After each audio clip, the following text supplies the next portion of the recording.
जिस प्रकार से एक महात्मा एक जमींदार आदमी को कहने लगे, अरे भोला किसान, भोले आदमी, तो सुबह से लेके शाम तक कभी खेत में, कभी घर में, कभी पशुओं का, कभी कुछ और कामों में लगा रहता है, कम से कम कभी भूला चुका परमात्मा को भी याद कर लिया अगर भाई।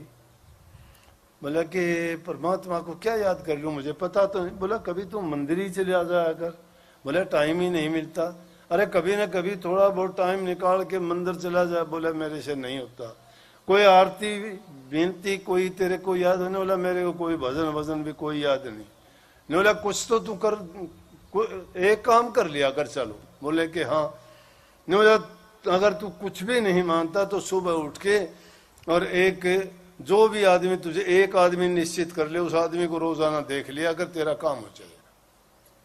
बोले हाँ ये आसान है, ये कर लूंगा। मेरे पास में कुमार रहता है, मेरा पड़ोसी है, सुबह उठ के मुझे रोजाना मिलता है, उसको रोजाना देख लूंगा। बोला लेकिन एक बात सुन ले, उसको देखे बिना कोई काम ना करना।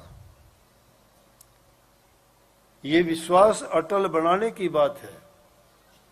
जब इंसान का विश्वास किसी चीज में पक्का दृढ़ हो जाता है तो पत्थर की मूर्ति भी बोली है। कर्माबाई के बारे में नहीं कहते, सच्ची प्रीत होवे प्रभु से तो मूर्ति बोले काठ की, जिमु मारा श्याम धनी जिमावे बेटी जाट की रे, कर्मा बेटी जाट की। विश्वास हो, अगर विश्वास है, नामदेव ने पत्थर को दूध पिला दिया, धन्य भगत ने अपना खेत में काम करवा लिया, अरे नामदेव ने अपनी छान छपवा ली, सैन भगत ने अपनी जगह राजा की जाके सेवा करवा दी। क्यों नहीं कर देंगे? तुम्हारे लिए जो काम कौन करता है? जब उनके भक्तों पर कोई आपत्ति विपत्ति आती है तो खुद परमात्मा वहां प्रकट होके उनकी जगह उनके काम करते हैं, उनकी तरह सेवक बन के जाते हैं। लेकिन कभी भी जो निश्चय करके पक्के यकीन के साथ उसको हृदय में बसाता है, उसके लिए वो कदम कदम पर उनके साथ होते, कभी दूर नहीं होते। तो ये तो एक तरीका बता दिया, महापुरुष तरीका, युक्ति बताते हैं, सबको बताते, जो जैसा जीव होता है किसी प्रकार से जैसे भी समझ जाए, जिस प्रकार से भी समझना चाहे, संत उसको उसी तरीके से प्रभु की भक्ति करवाने का एक प्रकार का संकल्प उठा लेते हैं कि भाई जो जीव मेरी शरण में आएंगे, जो मेरे साथ चलेंगे, उनको मैं निश्चित रूप से सही रास्ते पे लेके जाऊंगा, बुराई छुटवाऊंगा और उनको प्रभु की भक्ति कराऊंगा। महात्मा ने उसको कहा भाई एक काम करना कि जब तक उसके दर्शन ना कर ले कोई काम ना करना। बोला कि हाँ ये पक्की होगी, पड़ोस में ही है, उठता ही सबसे पहले उसके दर्शन करूंगा। रोजाना ऐसे ही करता। दीवार छोटी छोटी थी, रात को सोता, सुबह उठता, उठ के देखता और देखते अपने काम पे चला जाता, जो भी काम करना होता वो भी देखता। क्या बात है, रोजाना क्यों देखता है? लेकिन नहीं पूछा, उसने सोच लिया पड़ोसी आदमी है, उठ जाता होगा तो तू देखता है तो देख लेता है, तू भी तो देखता है इसको। लेकिन उसको यकीन हो गया एक दिन ऐसे करते करते बहुत समय बीत गया। तो एक दिन ऐसा हुआ, कुमार का गधा खो गया और वो उसको ढूंढने गया, रात को भी नहीं आया था। तो खोजते खोजते गया तो जहां उसने सोचा मिट्टी खोदता था तो आज मिट्टी भी देख चल, वो गधा तो मिलेगा जब मिल जाएगा।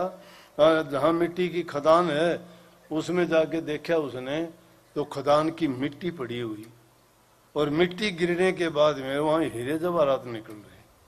कुमार को गधा तो मिला नहीं और उसने इधर उधर देख के नीचा होके और अपनी उसमें झोली में उनको भरना शुरू कर दिया। और जब उसको जमींदार को पता लगा भाई आज तो दर्शन नहीं हुए और मेरे को काम में क्या करूं, उसने इधर उधर देखा, नहीं मिला तो वो भी निकल लिया। बोला कि कहाँ गया? बोले उसका तो गधा खो रहा, गधा ढूंढने के लिए गया है। उसने सोचा मिल जाएगा, चल नहीं तो तेरा काम लेट होगा। वो भी चल दिया। जाके देखा उसने कि मिट्टी लाने जाता है वहां होगा और कहाँ होगा वो। और उसने जब देखा कि कोई देख तो ना ले, क्यों चोर आदमी हो जाता है ना, माया में ये बड़ी खूबी है। माया जब दिखाई देगी आदमी उसको लेके यूं देखा, कोई देख तो नहीं रहा इसको, छिपा लेगा उसको। तो उसने देखा, कुमार ने उनकी गठड़ी तो बांधनी शुरू कर दी, ऊपर ऊपर उसके देखा कोई देख तो नहीं रहा, और उसको मिला नहीं था। इतनी देर में वो किसान आ गया, उसने नाड़ उठाई और किसान ने उसको देख लिया। देखते किसान बोले अब मिल गया रे मिल गया। बोला देख लिया, मिल गया देख लिया। उसने सोची वो बता होगा सबको। बोला अरे रुक के आगे। बोला ना ना बस देख लिया, बता दिया, ये बताऊं मिल गया मन। उसने सोची वो सब ने बता होगा। आ गए वो पीछे, वो बोला रोक के कहने लगे आधे दे दूंगा, शोर ना करे। बोला कई चीज है, बोला कई ये देख। बोला ना ना किसी ने नहीं बताऊंगा। जमींदार आदमी था, दे उसको दे दिए। जाके महात्मा से कहने लगे भाई महात्मा बात तो थारी ठीक से, परमात्मा के नाम में जो कमाई बरकत से इस चीज में किमी को नहीं। यो तो चौखा में नकली काम करूं था, जब असली रूप में कर लूं तो मन बिरान किए का के मिल जाता। तो बात यह है कि उस प्रभु की भक्ति में सब कुछ है, लेकिन क्या है हमारा विश्वास डामाडोल होता है, यकीन नहीं होता हमें। और यकीन क्यों नहीं होता? हमारा यकीन किस चीज ने, हमारी बुद्धि ने छीन लिया, हमारी चालाकी ने छीन लिया। हम चतुराई में चलते हैं, विश्वास नहीं करते हम। कोई भी आदमी हमें विश्वास की कोई बात कहता है, उसमें भी सोचते हैं कि इसमें ये बात क्यों कही, इसमें कोई न कोई इसका हित है तो ये बात करे। ये नहीं सोचता कि ये तेरे लिए अच्छा करे।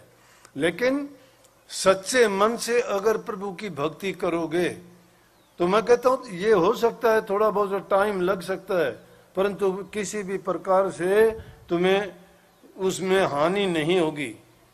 नतीजा हमेशा अच्छा निकलता है। टाइम लगता है, कष्ट भी सहने पड़ते हैं, परीक्षा भी देनी पड़ती है, परंतु उनको जो पार कर जाता है तो फिर वो मालो माल हो जाता है। लेकिन जब उस नाम को हम भुला ही देते हैं, एक बार सुन लिया, गुरु से नाम सुन लिया, और फिर कभी ना साल बीत गए, महीने बीत गए, कभी ना गुरु याद आया, ना सत्संग याद आया, कभी आसपास में दिखाई दिया तो टूटे मन से जाके बैठ भी गए और उसमें कोई फायदा भी नहीं होया। क्योंकि जो आदमी सत्संग में जाके ध्यान से नहीं सुनता है, गौर से नहीं सुनता है, तो उसको क्या मिलेगा? सत्संग में जाते हो, मैं कहता हूं 3 चीजों को हमेशा खुला रखो, अपनी आंखों को, अपने हृदय को और अपने कानों को। कानों से वचन सुनो। स्वामी जी महाराज ने सुंदर ढंग से कही है ये बात, मैंने सीधे रूप में कह दी आपको। वो कहते हैं कि दरस करे, पहले गुरु के दर्शन करो। अब दर्शन की क्या महिमा है? जिस चीज के भी दर्शन करोगे उसके गुण तुम्हारे अंदर एकदम आ जाएंगे। किसी बुरे आदमी के दर्शन करोगे तुम्हारे मन में नफरत होगी, किसी अच्छे आदमी के करोगे उसका हंसता हुआ चेहरा तुम्हारे दिल में गुदगुदी पैदा कर देगा, खुशी देगा। किसी धर्मात्मा आदमी को देख के आपके मन में उसकी धर्म की, पुण्य की बात याद आएंगी। किसी कसाई को देख के आपको उसके जो खोटे कर्म है उनकी याद आएगी, जो तुमने देखे हैं जो वो कर्म करता है। अरे पशु पक्षी भी जानते हैं इस बात को। तो अगर कोई ये काम करने वाला बस्ती में या गली में आता, कुत्ते उसी को भौंकना शुरू कर देते, दूसरे लोगों को नहीं भौंकते।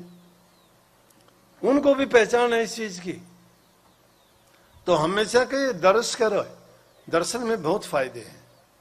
कह भी देते हैं कि हाँ जी आगे थे दर्शन करने, दर्शन कर लिया तो सब कुछ कर लिया। शास्त्रों में सीधी बात कही, दर्शन परसन मुख मंजन पाना, कटे पाप के वेद पुराना। वेद पुराण तो कहते दर्शन करने से प्रसन्न हो जाता है, और उनमें तो ऐसा है कि सारी की सारी बुराइयों की सफाई हो जाती है और सब कुछ प्राप्त हो जाता है दर्शन करने से ही। तो दरस करे वचन पुनि सुने, दर्शन करके करते करते वचन सुने, सुन सुन के गुणे, गुण गुण के उन वचनों को, गुणने का मतलब है अपना लेना, उन पर चलना। कहते हैं झूठ ना बोलो, ना बोलो, झूठ ना बोलो, लेकिन उनको समझना चाहिए कि झूठ क्या है, सच क्या है, कौन सी झूठ नहीं बोलनी चाहिए, कौन सी बोल देनी चाहिए।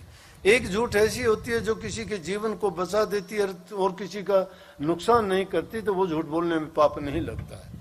और एक सच बोलने से ऐसा होता है कि किसी को कुछ मिलता नहीं है लेकिन किसी की बर्बादी कर देता है, वो झूठ नहीं बोलनी चाहिए, वो सच नहीं बोलनी चाहिए।